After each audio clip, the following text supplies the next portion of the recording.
Hi, and welcome to English Channel. Are you learning English? Great. Let's learn English with a very interesting story. Don't forget to subscribe, like, and comment. Let's get started. 1. From close friends to deadly enemies. Many people see Iran and Israel as enemies today. They hear about missiles, attacks, and rising tension. But the past tells a very different story. Years ago, these two countries were close friends in the Middle East. They worked together in intelligence and military projects. Iran sold oil to Israel. Israel shared weapons and training. They trusted each other. So what changed? How did friendship turn into deep hatred?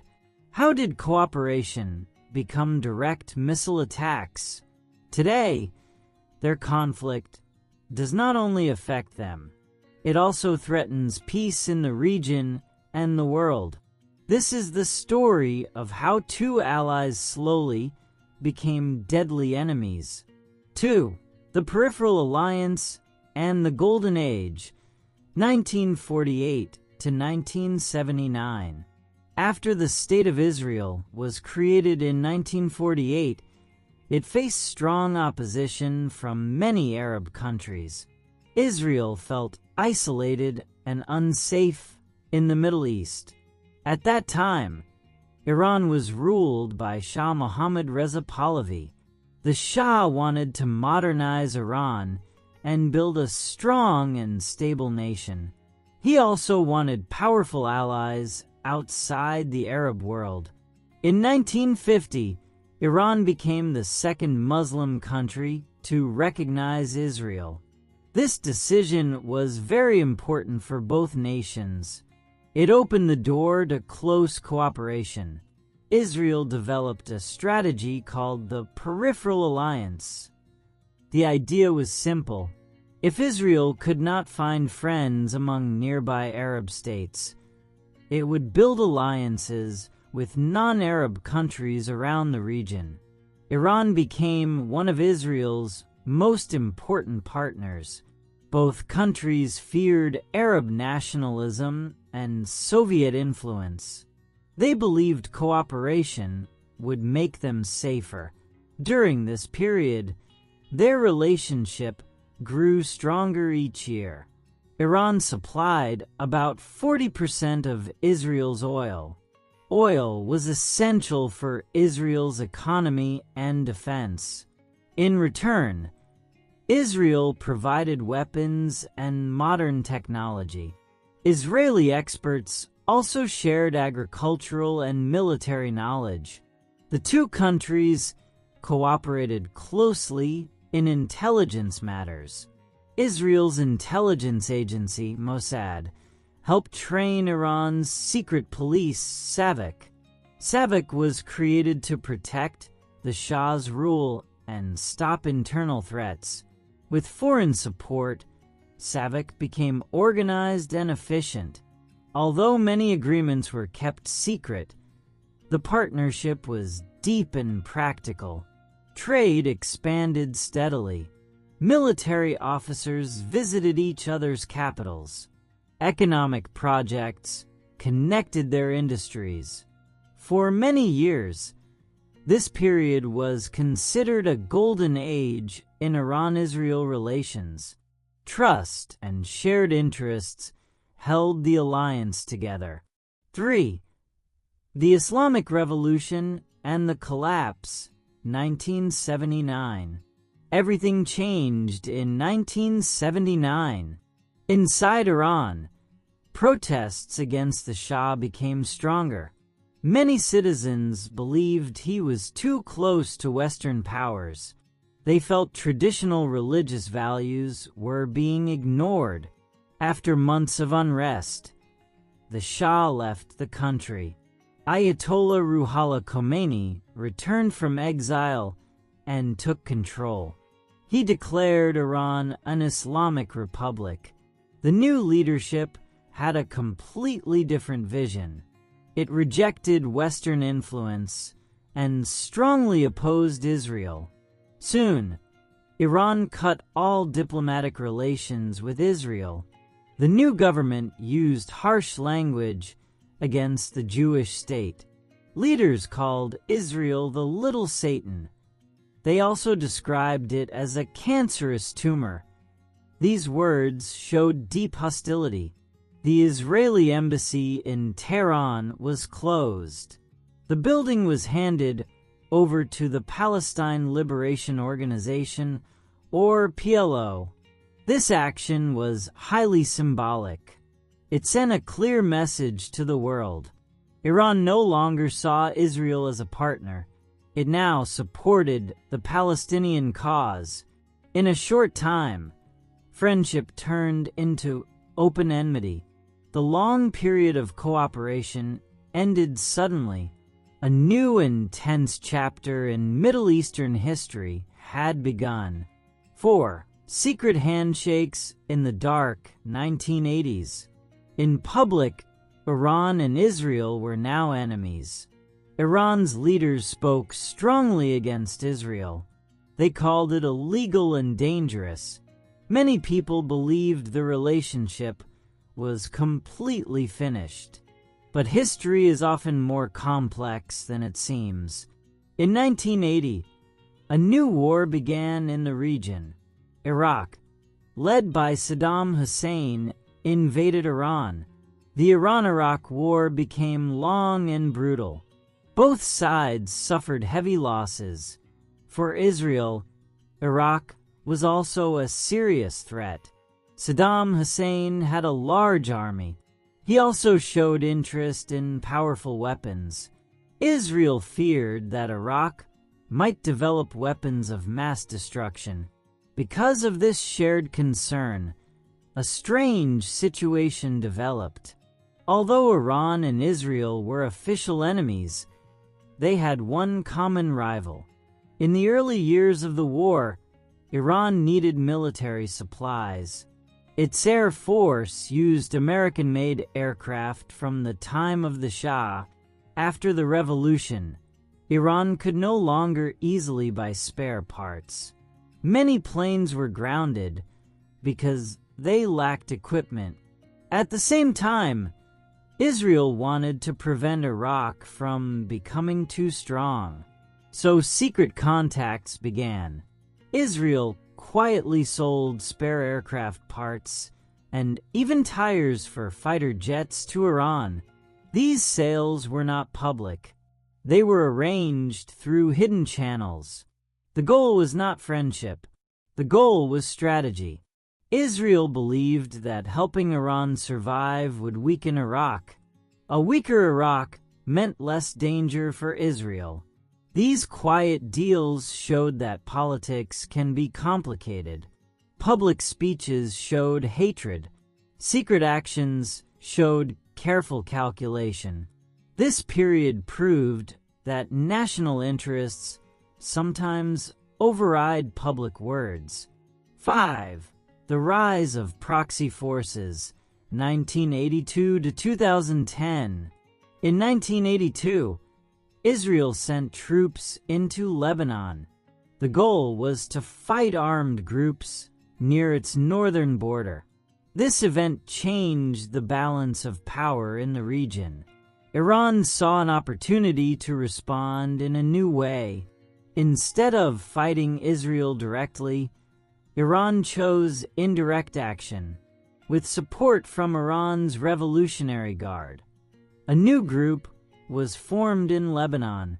This group became known as Hezbollah. Hezbollah received training, weapons, and financial support from Iran. Its fighters were organized and highly motivated. Over time, Hezbollah grew into a strong political and military force. It carried out attacks against Israeli forces in southern Lebanon.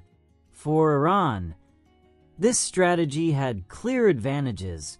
It could pressure Israel without starting a direct war between two states. If fighting increased, Iran could deny direct responsibility. This method reduced risk while keeping influence strong. During the 1990s and early 2000s, the network expanded. Iran supported other groups that opposed Israel. One of these groups was Hamas in Gaza. Hamas received funding and military assistance. Its rockets and operations created pressure from Israel's southern border. Iran also strengthened ties with Shiite militias in the region. Together, these groups formed what some leaders called the Axis of Resistance. The idea was to surround Israel from different directions: Lebanon in the north, Gaza in the south, Allied forces in Syria and Iraq. This strategy changed the nature of the conflict.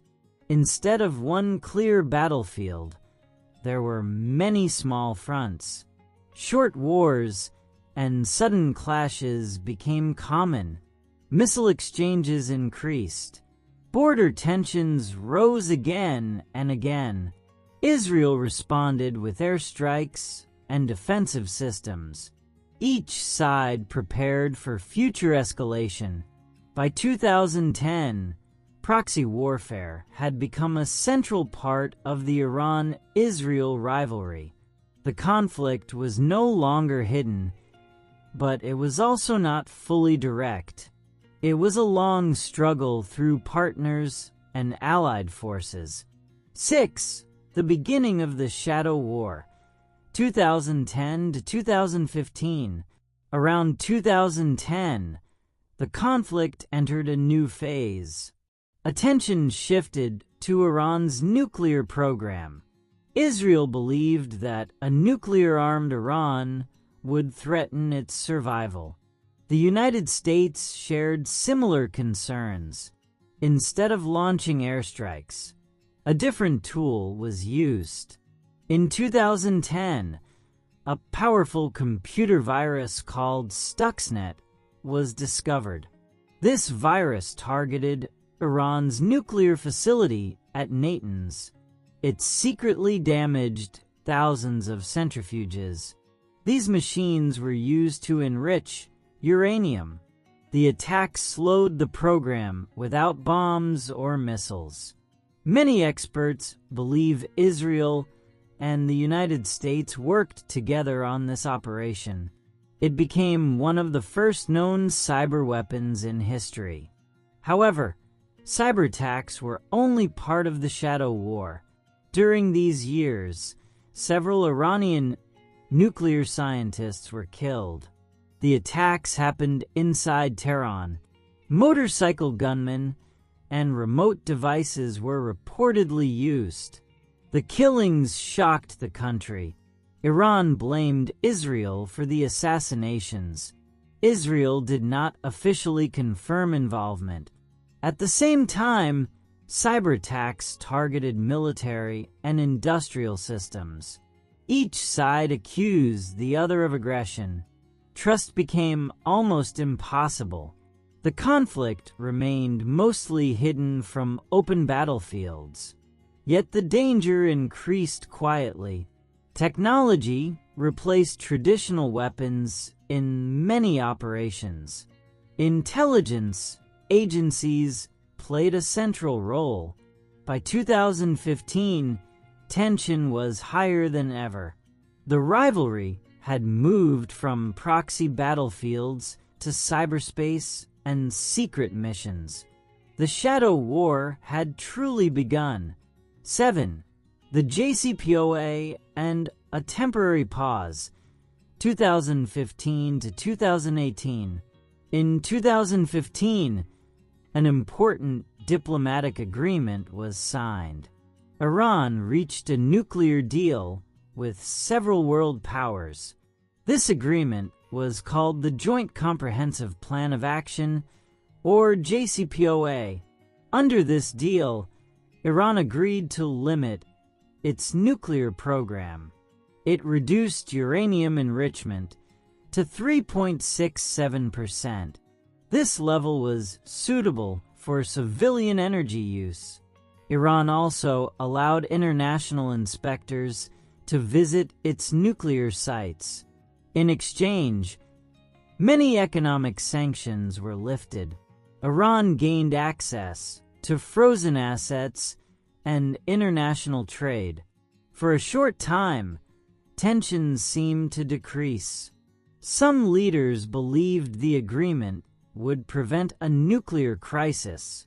Economic activity inside Iran slowly improved. Diplomatic talks appeared to open a new chapter. However, not everyone trusted the deal. Israel strongly opposed the agreement. Israeli leaders argued that the deal did not fully stop Iran's long-term ambitions. They believed Iran was only delaying its plans. According to this view, Iran could wait patiently and later move toward nuclear weapons. Israel warned that the agreement had weaknesses. It also criticized the limited time frame of certain restrictions. Public speeches became more intense. Debates continued in international meetings. Supporters of the JCPOA said it reduced immediate risk. Opponents said it only postponed the danger. Between 2015 and 2018, the situation remained fragile. There was less open confrontation, but mistrust did not disappear. Both sides watched each other carefully. The agreement created a pause, not true peace. The conflict was quieter, yet still alive beneath the surface. 8. The campaign between War's Strategy, 2018 to 2023. In 2018, the situation changed again. The United States withdrew from the JCPOA. Economic sanctions were reimposed on Iran. Iran's economy faced heavy pressure. After this decision, Israel increased its military activity. It expanded a strategy known as the Campaign Between Wars, or MABM. The purpose of this strategy was clear. Israel wanted to stop Iran from building military strength near its borders. Many operations focused on Syria. Iran had moved forces and weapons into Syrian territory during the civil war. Israel feared that advanced missiles could reach its cities. As a result, Israeli airstrikes targeted Iranian positions and supply routes. Weapons storage sites were attacked. Convoys transporting military equipment were destroyed. These strikes happened repeatedly over several years. Most operations were limited and carefully planned. The goal was to weaken Iran's presence without starting a full-scale war. Iran did not remain silent. It responded in different ways. One response was increasing uranium enrichment. Levels rose far above the 3.67% limit. Eventually, enrichment reached around 60%. This level was much closer to weapons-grade material. The international community expressed serious concern. There were also reports of attacks on commercial ships at sea. Tankers and cargo vessels faced explosions or sabotage. Each side accused the other of responsibility. Tension spread beyond land borders into maritime routes. The region entered a period of constant low-level conflict. Airstrikes, cyber attacks, and covert operations became normal. There was no declared war, yet there was no true peace either. From 2018 to 2023, the rivalry grew sharper and more dangerous. Diplomatic efforts struggled to rebuild trust. The conflict moved closer to open confrontation. 9. Out of the shadows, missiles face missiles. 2024. For many years, the conflict between Iran and Israel stayed mostly indirect. There were cyber attacks, airstrikes in Syria, and secret operations. But in 2024, everything changed. In April 2024, an airstrike hit the Iranian consulate in Damascus, Syria. Several Iranian officials were killed. Iran blamed Israel for the attack. This time, Iran decided to respond in a new way. For the first time, it launched a direct attack on Israeli territory. More than 300 drones and missiles were fired toward Israel. The world watched with fear. Air defense systems worked through the night. Many drones and missiles were intercepted. However, the message was clear. Iran was no longer hiding behind proxy forces. It was acting openly. Tension rose to a level not seen before. Governments around the world called for restraint, but the cycle of action and reaction continued. In October 2024, the situation became even more serious. Iran launched nearly 200 ballistic missiles in another wave of attacks. These missiles were faster and more powerful. Israel responded with strikes aimed at Iran's air defense systems. Military sites were targeted. Each side tried to show strength. The conflict had stepped fully into the open. Missiles now faced missiles. The shadow war had become a visible and dangerous confrontation. 10. Operation Rising Lion, 2025. On June 13, 2025, a major escalation took place. Israel launched a large-scale air campaign called Rising Lion. It was one of the biggest operations in the history of the conflict. The targets were critical nuclear facilities inside Iran. Sites such as Natanz and Kandab were attacked. These locations were central to Iran's nuclear program. The strikes were carefully planned and intense. Explosions were reported across several regions. According to reports, the operation caused heavy damage, but the impact was not only on buildings. Several high-ranking military leaders were killed. Among them was Hossein Salami, the commander of the Islamic Revolutionary Guard Corps. Another senior figure, Mohammad Bagheri, the chief of staff, was also reported dead. These losses shocked Iran's leadership. The attack marked a turning point. It showed that Israel was willing to take extreme action. Iran promised a strong response.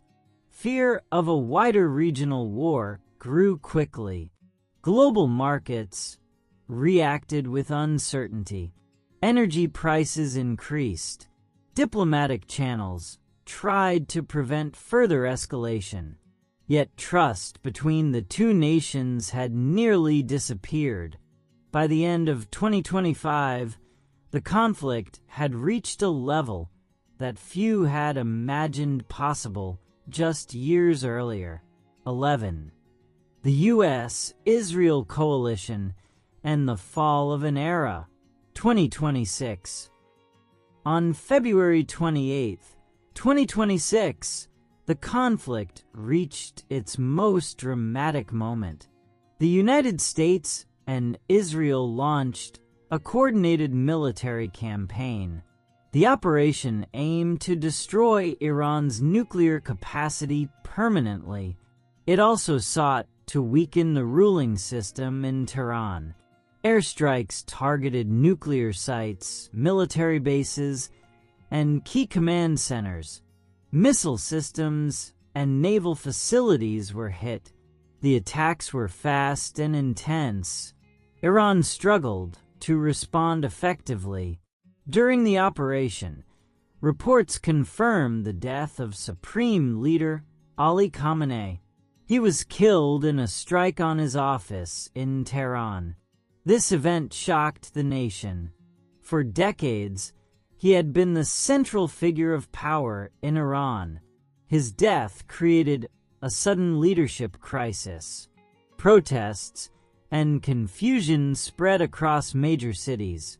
Government institutions faced serious pressure. To prevent complete collapse, a 3-member transitional council was formed. Its purpose was to maintain order and guide the country through uncertainty. However, the political future of Iran remained unclear. The region watched closely as a long era came to an abrupt end. 12 lessons from a long conflict. This long struggle showed how fragile security can be. Both sides relied on deterrence and proxy forces. They believed strength would protect them, yet constant tension created constant risk. Diplomatic efforts failed again and again. Each missed opportunity increased mistrust. Over time, the conflict turned into a deadly cycle. Military actions led to retaliation. Retaliation led to escalation. The economic cost was enormous. Global markets were shaken. Energy supplies were disrupted. Humanitarian crises spread across the region. Many civilians suffered loss and displacement. Cities were damaged. Communities were divided by anger and fear. The story shows an important lesson. When diplomacy fails, violence can grow without control. A permanent conflict leaves deep scars. The Middle East faced destruction and unresolved hatred. Peace proved far more difficult than war. Hey there! Just a second before you go. If you learned something new today, please give this video a like, write your thoughts in the comments, and subscribe to the channel. It only takes a second, and it really, really helps to create even better English videos for you. Your support means the world. Thank you.